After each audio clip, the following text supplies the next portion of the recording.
Hi, hello everyone.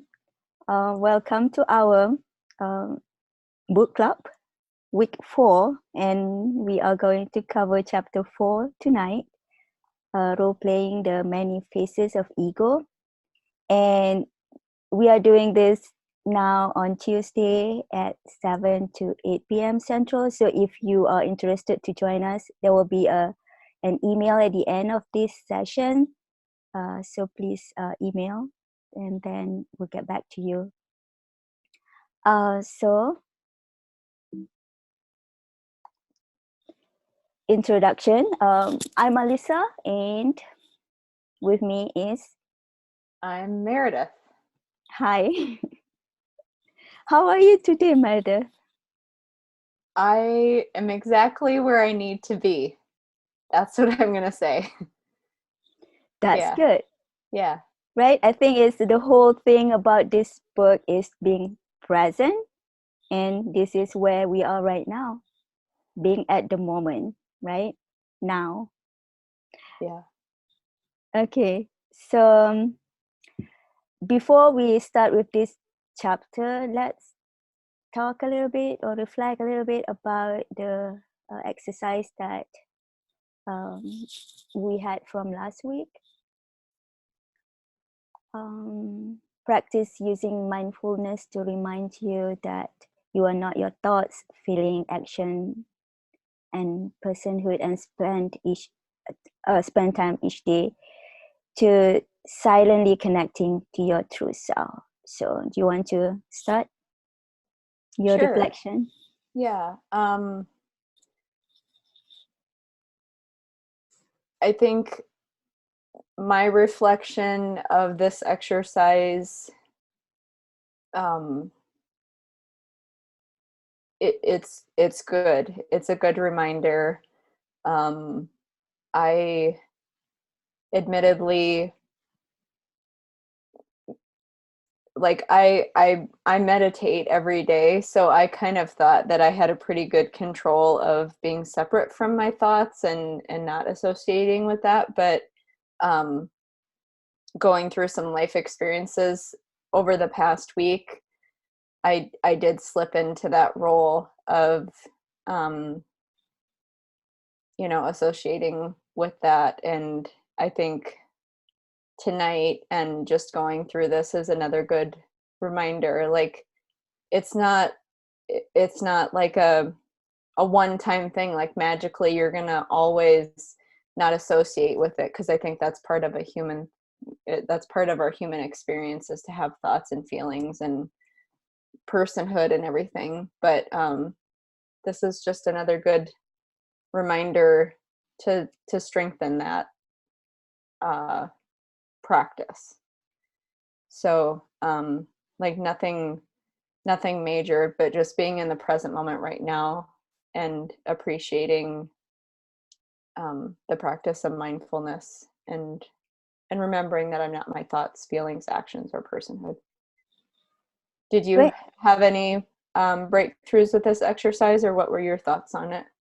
I'm not meditate. I'm not often meditate. So but I think that this exercise is really really good for me.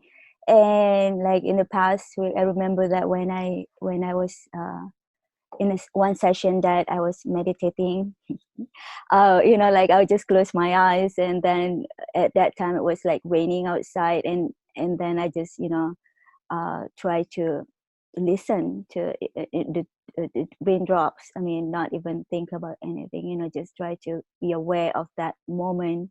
um, and and I have to admit that sometimes it's sleep, like you would think about, oh, I still have work, and then I had to bring myself back to that moment, and try to feel my breathing and that kind of thing. Just it's still a learning step for me, to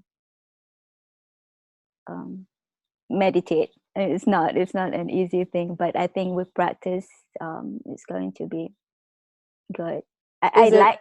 Mhm. is it exciting to you to start experiencing that more regularly? Because I know for me, Yeah. that was pretty huge, to like those moments where it felt like, you know, you snap out of it and you're like, oh yeah, like this is not really who I am, you know? Yeah. Yes, it is very, yeah, very exciting, as you said it. Yeah, definitely. I will continue doing this exercise. Um, maybe it's still new, but from the reading that I had, it says that it's supposed to clear your mind better and, make you be able to focus more. So I hope that will help me in the long run. Right? Is that is the whole thing of being present, right? I don't know, you will become more alert of what you're doing rather than thinking about the future. I mean, I'm talking about the being present, being, now, so that you are focusing more on now, be alert and conscious. I hope I'm not too. Right? I think I'm on the right path. I'm not Yeah. even sure I'm Yeah. on the right It's an path. exercise, just like we were talking about last week, it being an exercise and like going to the gym and working out. Like it takes time to build up that muscle, but it's exciting every step of the way when you're like, oh, I couldn't do that before. Now I can, or Yes. Yeah. catching yourself more often. Yeah. Mm-hmm. Yeah. Agree. All right. So, is it? Am I? Yeah. Chapter 4. This is the long chapter from this book. And I just feel, I mean, it's a lot. I mean, it's begin from uh, being, like, it's about role playing basically. But I just love this, not love, I just found that it's very interesting about falling in love, which is on page 87 to 88.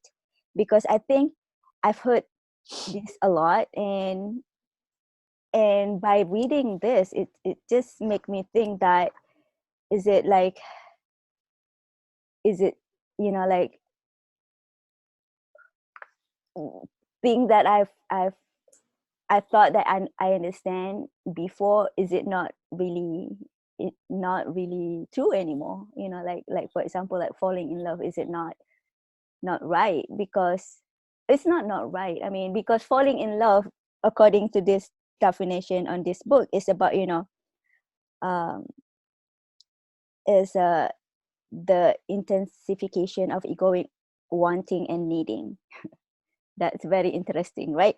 I mean, so, and then you become addicted to another person or the image of that person, and it has nothing to do with true love. So what is your understanding on this? How do you how would you say about it? Have you ever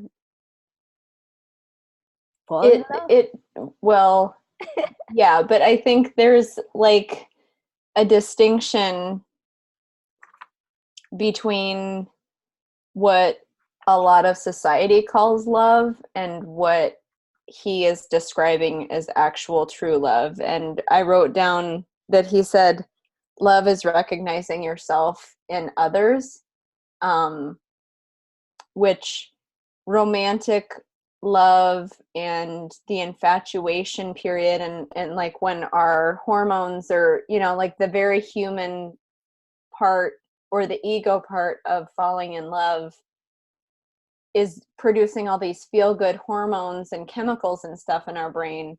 That's not really what love is. That's like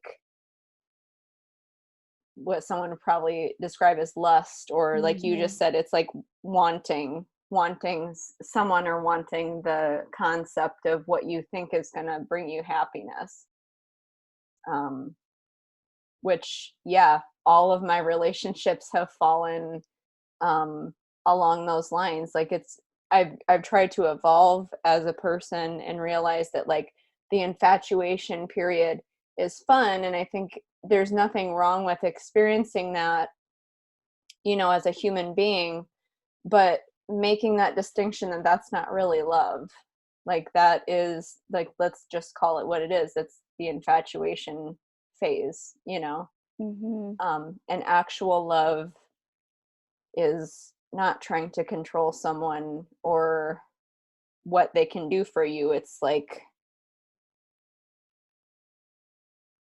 realizing and accepting another person for exactly who they are and how they present, But which like, is not always easy to do if you don't have your stuff kind of in check or at least aware of it. yeah, or accepting. I mean, he did say something about accepting when you play a role that um you don't see the other person as a being. You just seeing as another human that would make you happy, or make you feel special, which is, that's the human side of it, right? So but if you see another person as a being, to that conscious level of it, you don't want to do any of that control thing to them. Also, it's like you will accept them as who they really are. You not even try to play role with that person. Do you think it's necessary to be aware of the ego and how that impacts a human being, to actually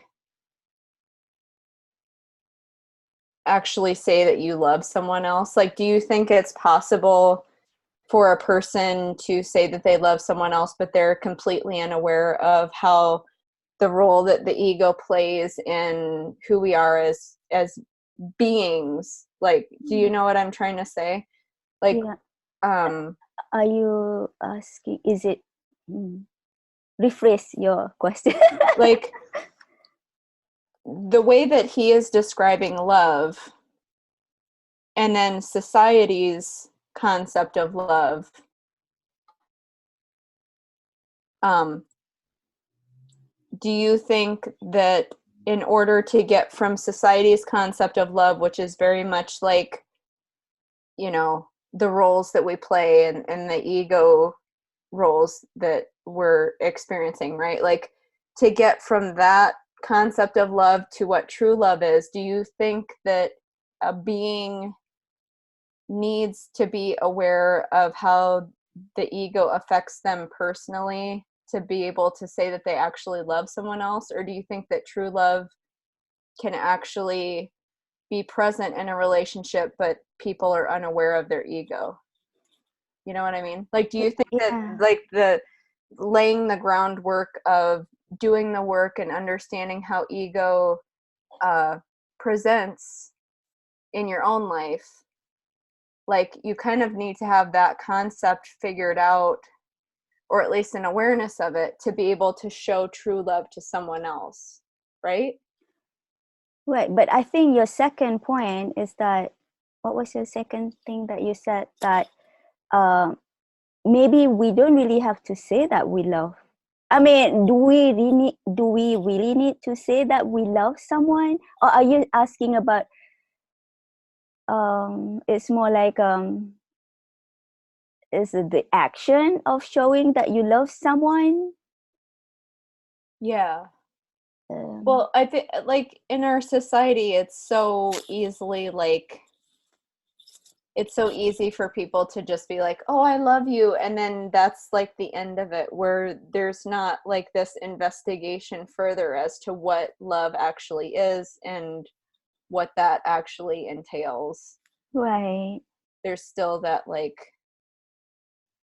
Are you maybe we talking don't about romance love, yeah. or yeah, okay.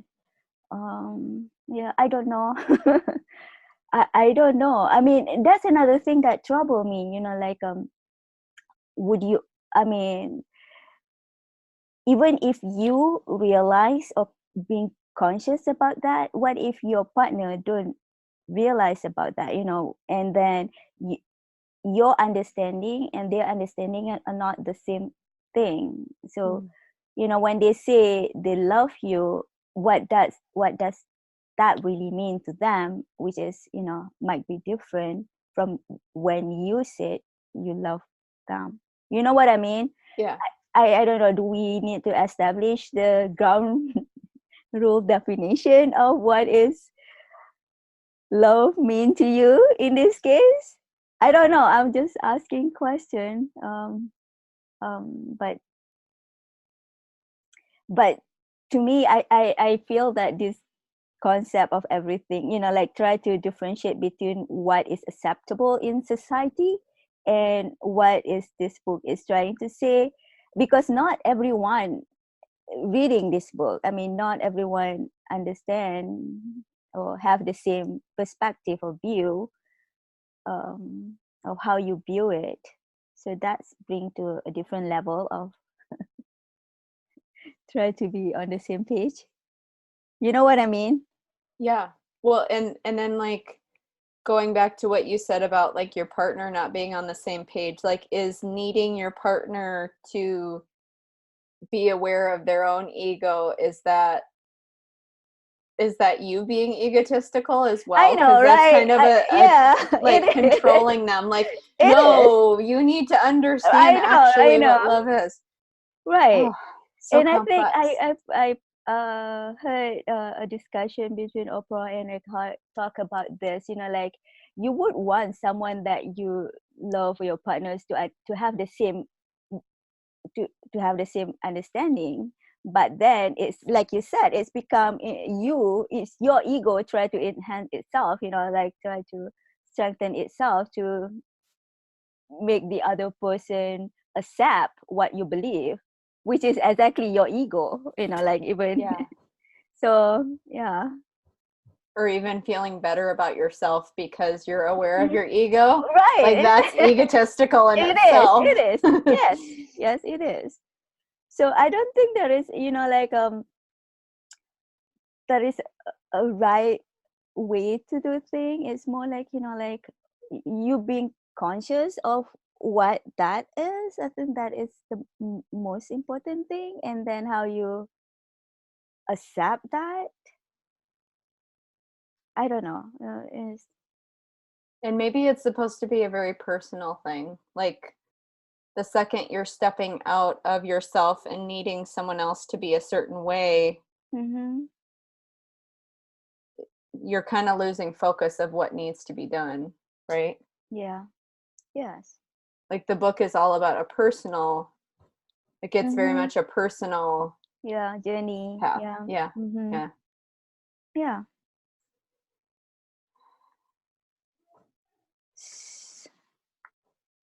Okay. Great. Good discussion, I think.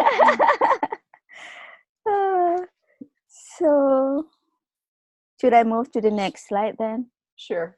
Yeah. Because the next slide is about happiness, but I have something before we move to this page. That's at the on the top of page 90 is about like confusion. Like I think this paragraph is very interesting because when Eckhart said, like I don't, like he said that I usually congratulate people when they tell me that I don't know who I am anymore, and then like it's being confused is uh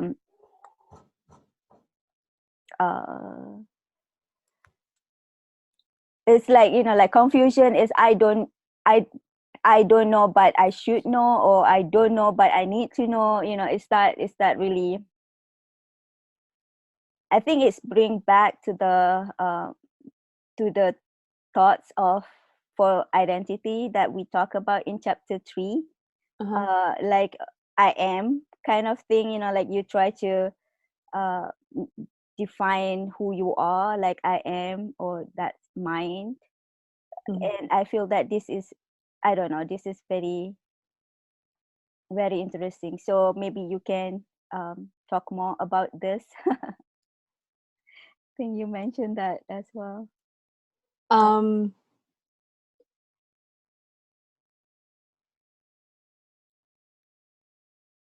you want me to enhance this Mm-hmm. What is, paragraph? What yeah, I what I yeah, thought about. what is your take away from this? It's like, so for example, when I said, this is just an example, like if someone asked me like who am I, and I said I don't know who am I, is that, you know, like is that, well, am I confused that I don't know who I am, or is it more like, you know, like I just don't know who I am? I'm sorry, you look like so confused right now. It's like so I think my question is more like, should I, okay, it's I like, think the whole point of it is like the need to know, right? Or like equating that there's something wrong with that, like not knowing, right? Because what if I don't want to, it's not that I need to know, it's like more like maybe it's fine if I don't know, and you know, is that okay, or should I well, have an answer to that? uh, I mean, okay, like according, like if you talk to just a regular person off of the street and you expect them Uh-huh. to understand this, there's probably going to be like some confusion coming from them. But that's okay because everyone understands at their own level, right? Right. I think, well, like this sentence right here, it says defining yourself through thought is limiting yourself. So Right. the act of expressing who you are is expressing thoughts about who you should be. So associating with the thoughts in itself is not really who we are, since the spirit being who we are is so much more than our human brains can understand, I think is. Yeah.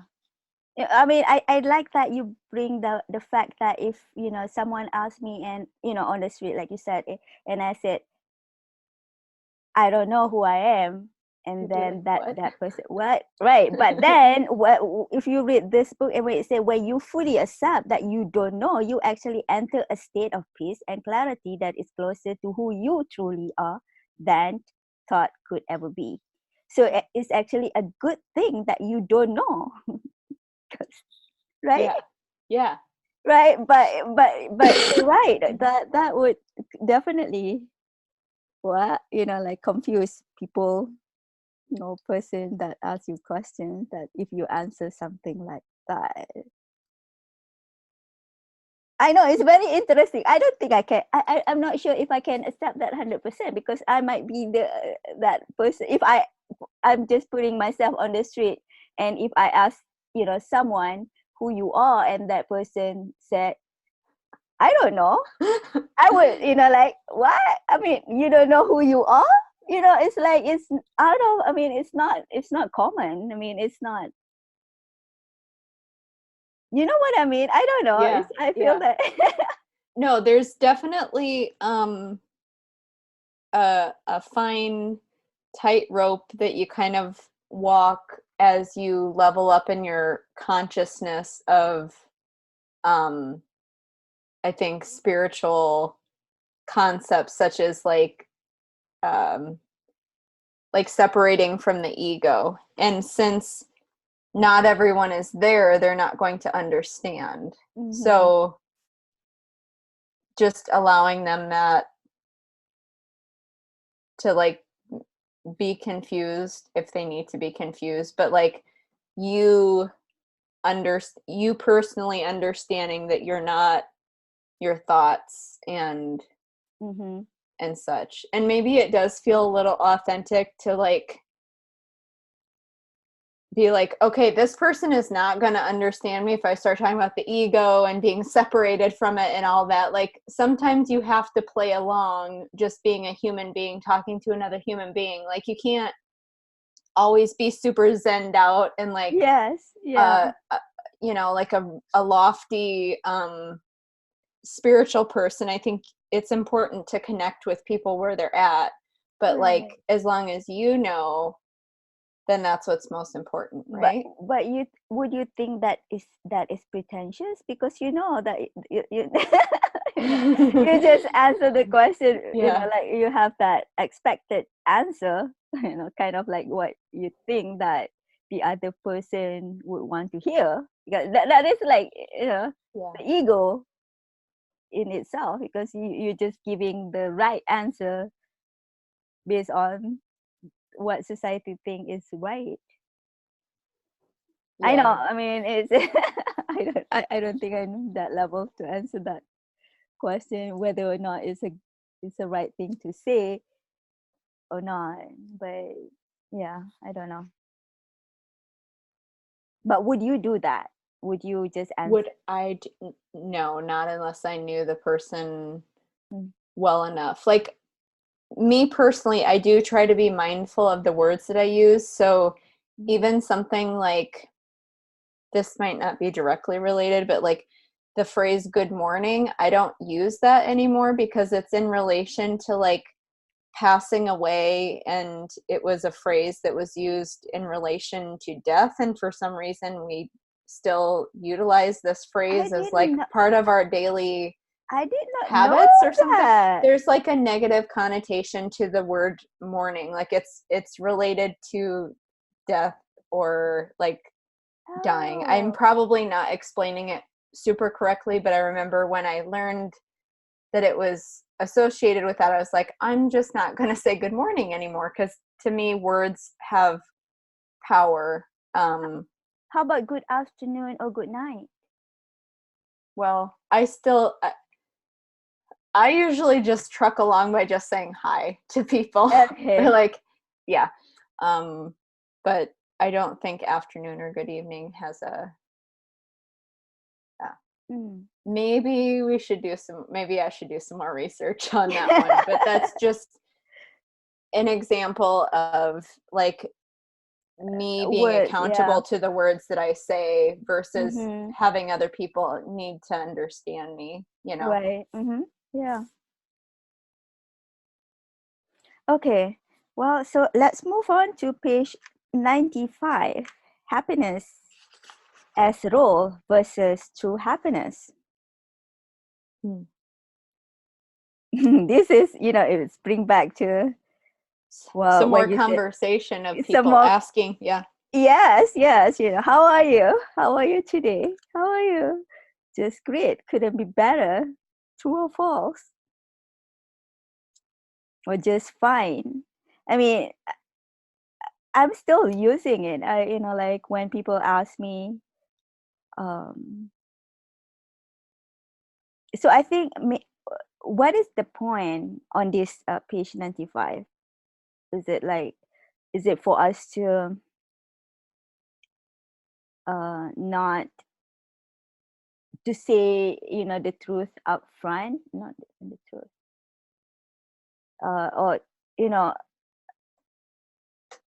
or this is more like a cheat. I mean, I understand that, the origin of this is maybe more like a, like break the ice kind of thing, like you people ask you how are you, you would automatically say, like I'm fine, I'm great, but you're not really try to tell the other person, like the truth about how you feel at that time, Yeah.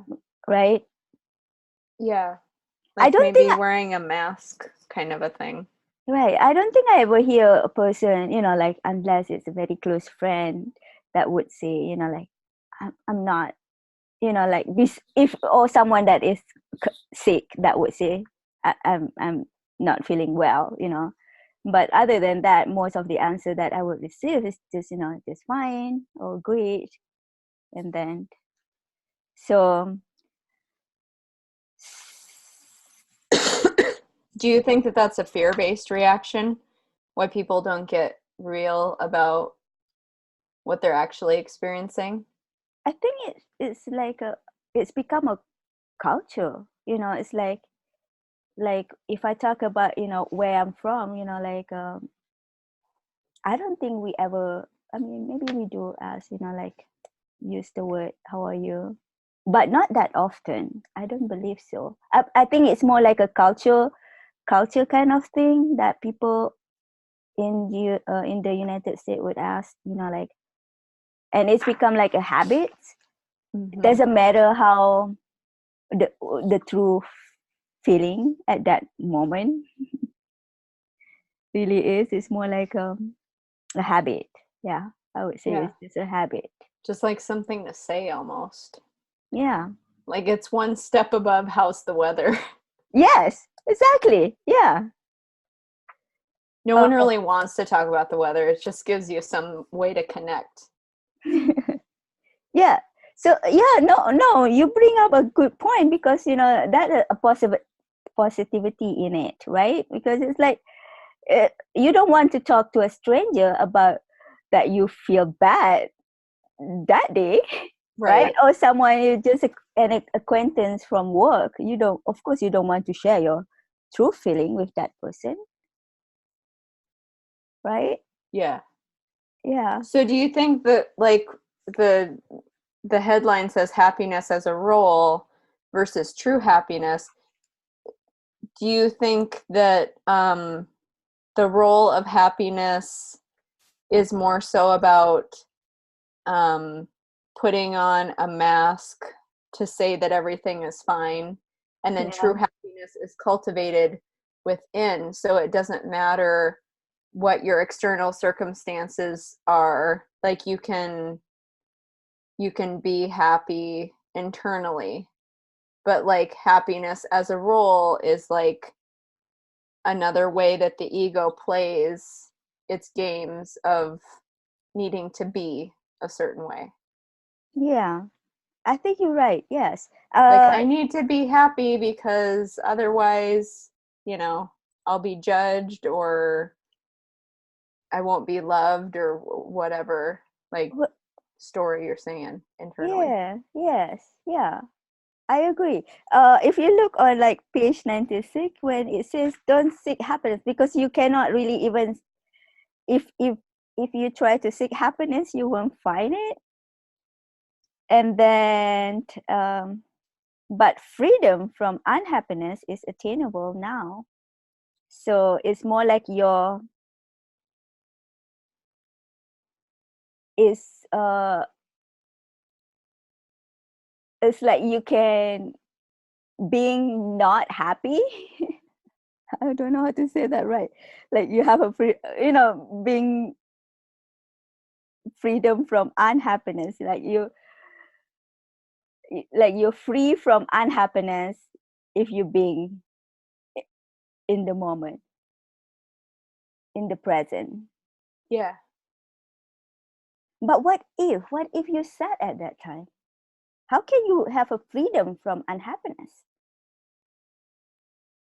Now, right now. Let's see. I'm Would laughing. you say that like freedom from unhappiness is disconnecting from feeling like our emotions are who we are? So Hmm. we might have experienced something that triggered the unhappiness, Mm-hmm. and we're experiencing that emotion because we're humans, and experiencing emotions is part of a human like that's just part of it, right? Mm-hmm. But like hyper focusing on what caused the emotions and also staying really connected to the emotions themselves probably causes unhappiness too, because it's so unsteady. Like emotions are fleeting and change so often that if we connect with that, it's never going to be stable.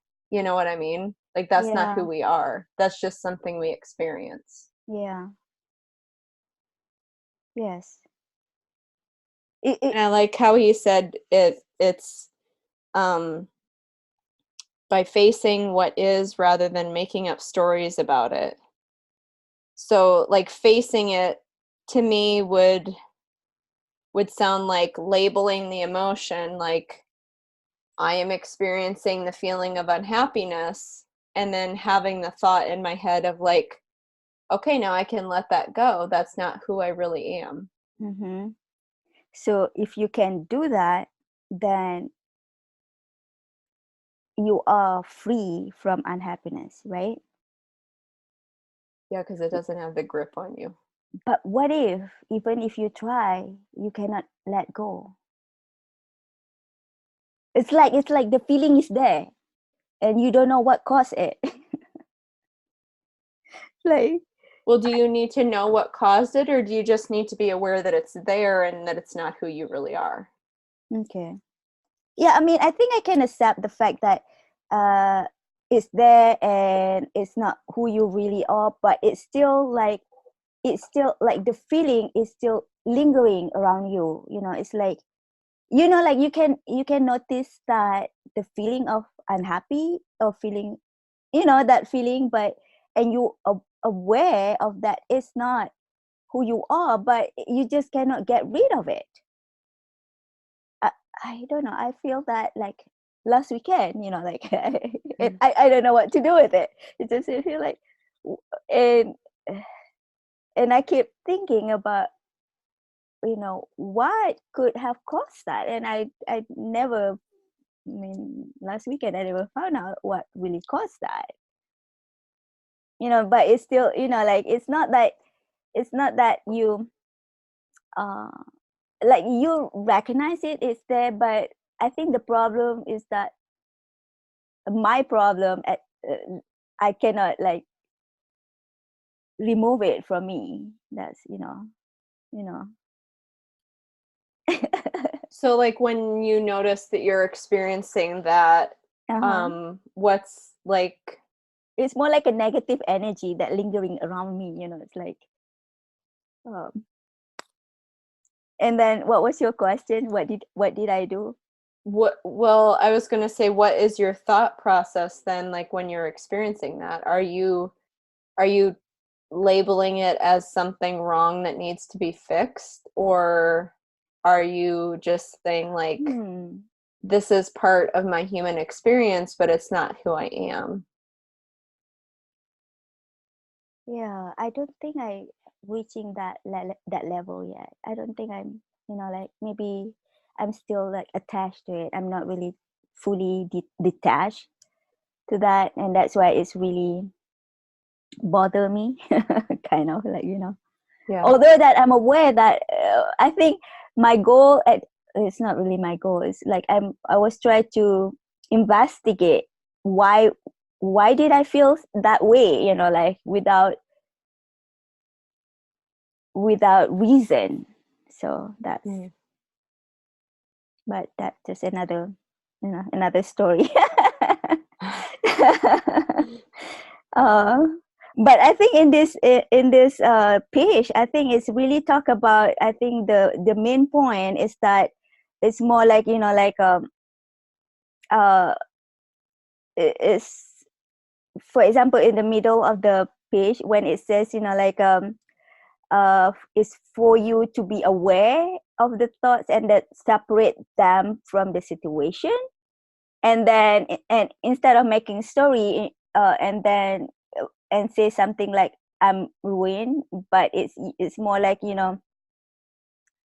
uh you are like facing it and accept that. I think that will make it, maybe will make you be able to move on better, right? Rather than try to, I don't know, um try to find blames or anything like that, try to come up with I don't know. That was really big right there. Like you said, without trying to lay blame. Like I think that's huge. Like experiencing emotions without having to blame anything on it. Like just allowing it to be Yeah. its own thing. I don't know. Yeah, That's Yeah. that spoke to me personally because I've been going through that and blaming external things on my emotional state, and um, realizing that instead of trying to fix the unhappiness, I need to focus on the freedom that I'm able to have by connecting with who I really am, and Mm-hmm. that kind of releases the unhappiness that way. Yeah. Yeah. And I think in my case, I wasn't try. I mean, I think I was trying to find the root cause of it. I mean, I think that's my whole intention of it. And it's like I, maybe that would satisfy my ego if I I know why would I feel unhappy, but maybe it doesn't really matter because it's like it's just I think the main point is to realize that it happened, like, and you could become like an higher level and see that is not who you really are, and Mm. rather than try to I don't know. Yeah, this is yeah. I think um that's all I have for that. We have about 15 more minutes. Maybe we should move to the next.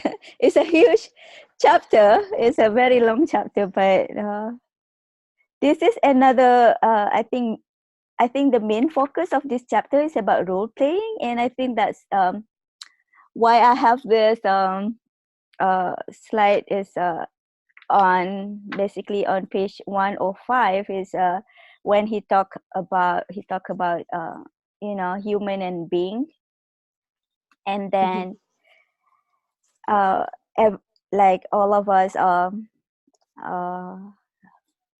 each I think each of us have our own role in society, either in family or work, and that is a huge it's not it's like it's how we define ourselves, like how and we, like, for example, as a mother, you have your own function as a mother, and then if you become to identify with that function, then it's become a role, and that I heard a sound. What is that? You're That was playing my cat. with. My cat snuck in. uh, so I think that is very interesting, because I think where I think my point is where do you find the limits, like uh of just like fulfill the function of what you need to do, for example, to raise a child, like where do you find the balance of treating your small child as a being rather than as a human that need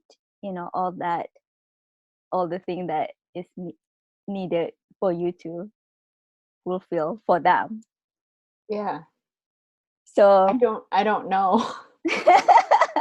I don't know how to readily do that. I imagine it is kind of like all the other concepts, like it's a gradual becoming. It's not just an overnight, like, well, since I read this book, tomorrow I'm going to wake up and just be a functional mother instead of completely identifying it and becoming the role of it. Like, right. we're learning these concepts, and then as we catch ourselves maybe overly identifying with the roles that we play in life, like, we can take a step back and be like, am I over identifying with this situation, or how can I refocus my thought pattern here, or Yeah. whatever.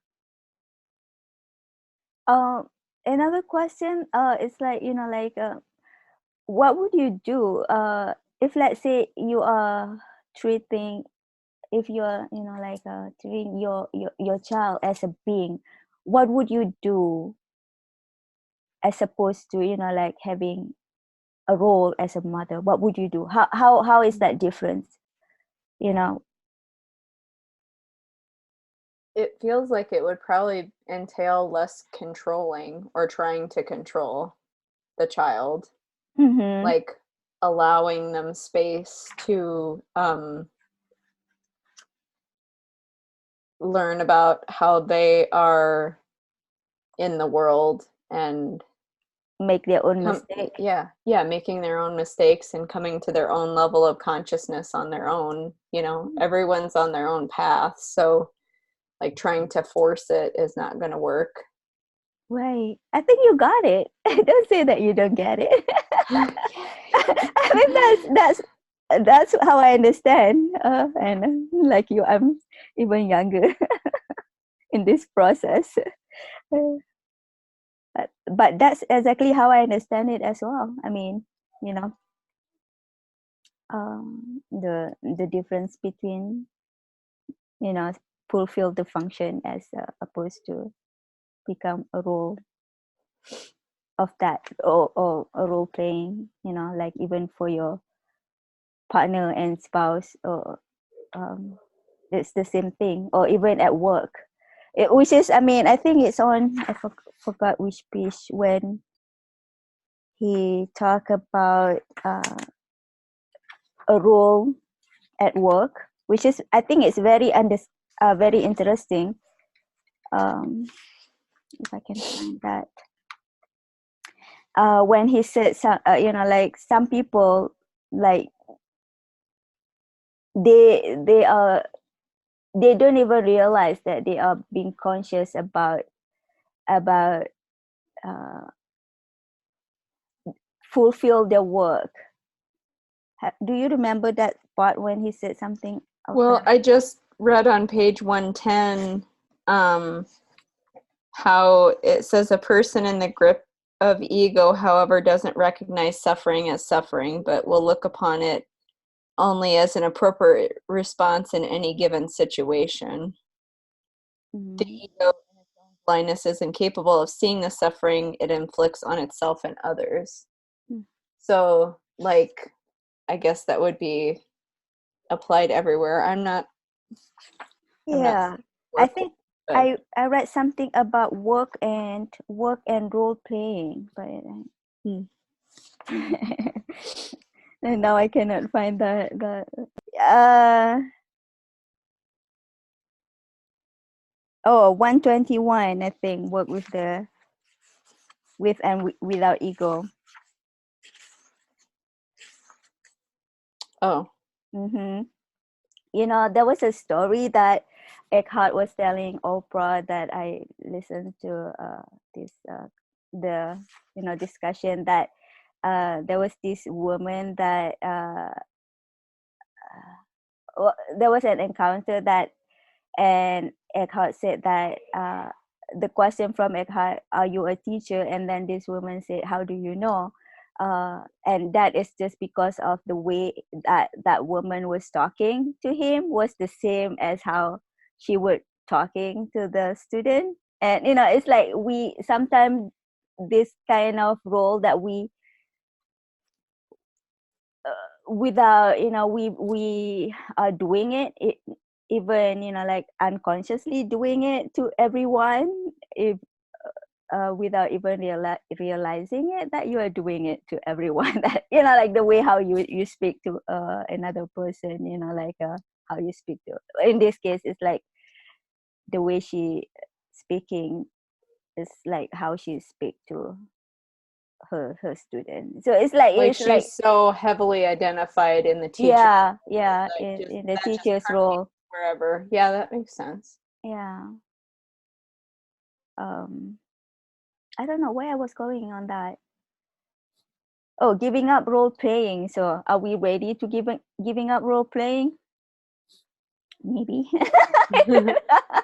I don't know. I think there's still, like you said, you know, there is a step by step process. So I don't think we, you know, like it's just like, yeah, right. I mean, I don't think that will happen overnight. So Yeah, and I mean, like we are humans, so to a certain extent, role playing is going to happen, and it's not, like you said, it's not going to happen overnight, but like incorporating these concepts are beneficial, because too heavily identifying with the role becomes a dysfunction. So it's not helpful to the person to heavily identify with role playing, even though it's kind of part of being human. So Right. yeah. Like, agree. All right, so let's move on. Page 121. When I first read this, it's like, well, what does it, what does this really mean,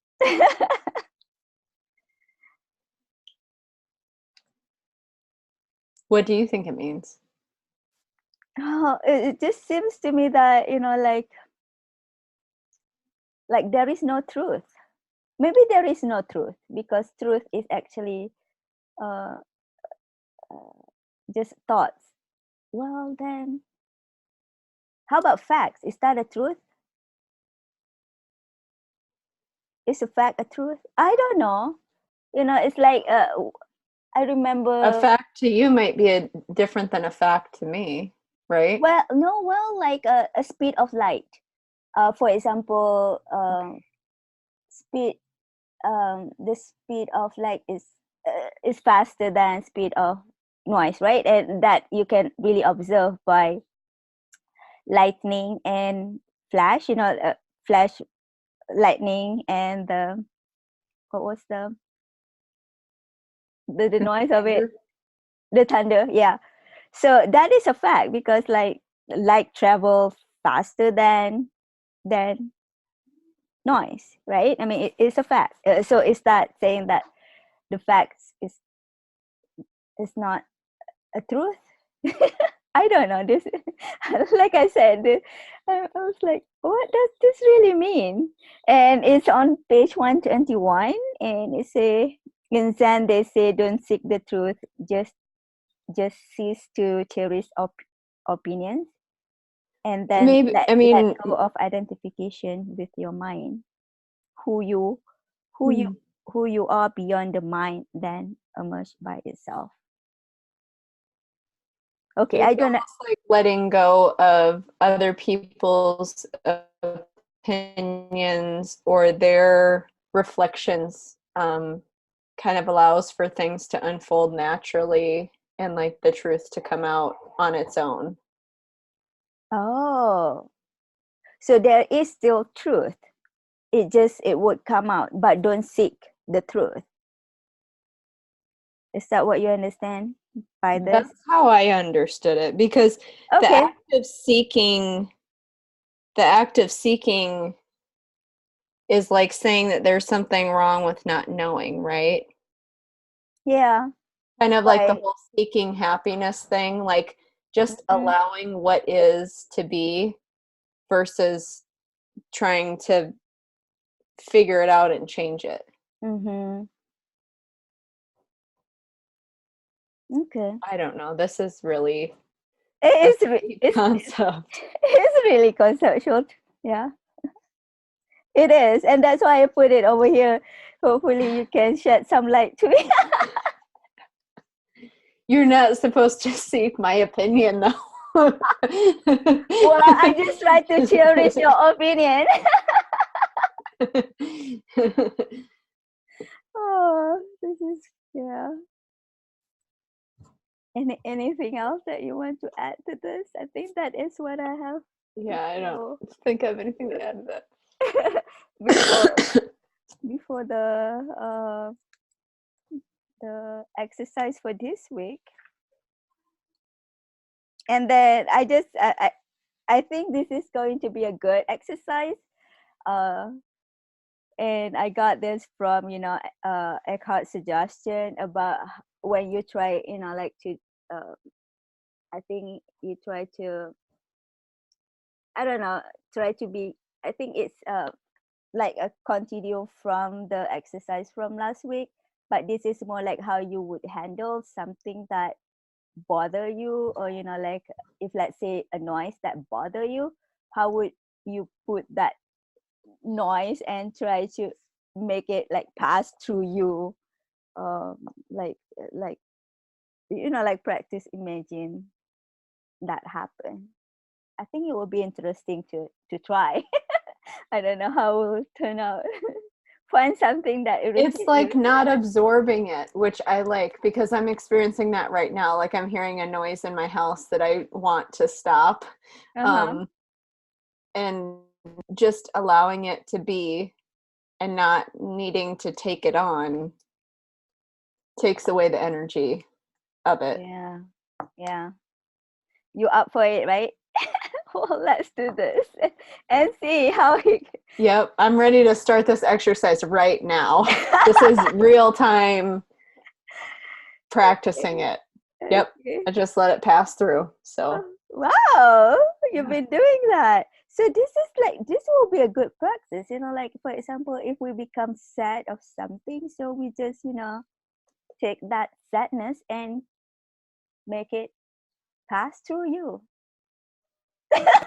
I like that. Something, We were talking earlier about sadness. I like that. yeah, sometimes it's easier said than done. So we'll see how it turn out, right? I mean, Yep. yeah, but I But think we're going to practice it and that yes, will we are. strengthen the ability to do it more, right? Right, right. Yeah, that's the goal. Yep. Yes. Um, and so before we conclude, just like a reminder, if you are, oh, I'm sorry, I forgot to change that. So the next meeting is October October 8th.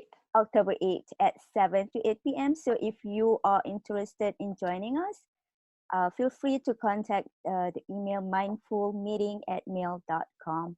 Yep. And then we'll send you out the link for the Zoom Meeting. discussion. Like last week, Erin joined us, which was awesome. So other people can join us. You don't have to read every week. You can choose to read whatever chapter we're reading that week and Yeah. join in on the discussion. So, All right. Thank you, everyone. And don't forget to subscribe. Bye.